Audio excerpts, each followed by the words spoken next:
आज हम पढ़ेंगे about MPS. MPS is marginal propensity to save. इसका मतलब क्या होता है? It refers to the ratio of change in saving to change in total income. So MPS क्या है? It refers to the proportion of additional income that goes to saving. So हमें पता है y change in y is equal to change in consumption plus change in saving. तो MPS क्या है? It is proportion of additional income that goes to saving. ठीक है? If income rises from rupees 100 crore to rupees 200 crore, अगर आपकी income 100 से 200 हो रही है तो चेंज इन इनकम क्या होगा? New minus old. New income is 200 minus 100 which is your old income.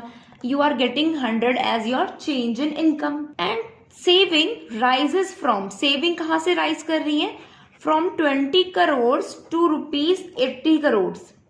ठीक है, तो चेंज इन सेविंग कैसे निकालोगे आप? Again new minus old, so it is 60. अब आपसे पूछा गया कि आप एमपीएस फाइंड आउट करो. एमपीएस कैसे फाइंड आउट करते हैं? Change in savings which is 60 upon change in income which is 100. You are getting 0.6. ये नंबर क्या इंडिकेट करता है? It indicates 60% of the additional income. मतलब 60% जो एडिशनल इनकम थी वो सेव्ड हो चुकी है. ये आपको टेबल गिवन है, यहाँ पे आपको इनकम लेवल्स गिवन है and the corresponding savings.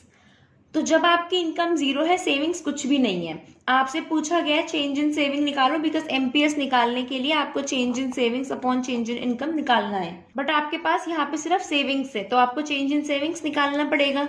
Change in savings क्या होता है? New minus old. तो यहाँ पे ये तो है बट इससे पहले कुछ नहीं है, तो इसीलिए आप ये दोनों यहाँ पे नहीं निकाल सकते हो. यहाँ पर आ जाते हैं. यहाँ पे आप कैसे निकालोगे? -20 minus, because new minus old, तो ये क्या होगा? -20 प्लस 40 आपका आ जाएगा 20. बहुत सिंपल है. 100 माइनस 0 100. जब आप ये निकालोगे अगेन 0 माइनस -20 आपका आंसर आएगा और ये हो जाएगा 200 माइनस 100 100. अब आपसे पूछा गया कि आप एमपीएस फाइंड आउट करो, तो इसमें क्या होगा? 20 अपॉन 100 विच इज 0.2. तो आप देख रहे हो यहाँ पे भी 20 है, यहाँ पे भी 20, यहाँ पे भी 20. तो जो एमपीएस की वैल्यूज आएंगी वो 0.2 आएंगी.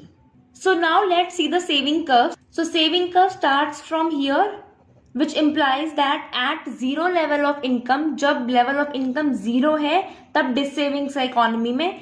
So through out the saving function the MPS which is the slope of the saving curve remains the same. So constant value of MPS mean that the saving is a straight line. Saving function straight line है. इसकी value क्योंकि constant है, right? अगर इसकी value change होती रहती तो ये आपका लाइन नहीं होता, फिर ये आपका कर्व बन जाता.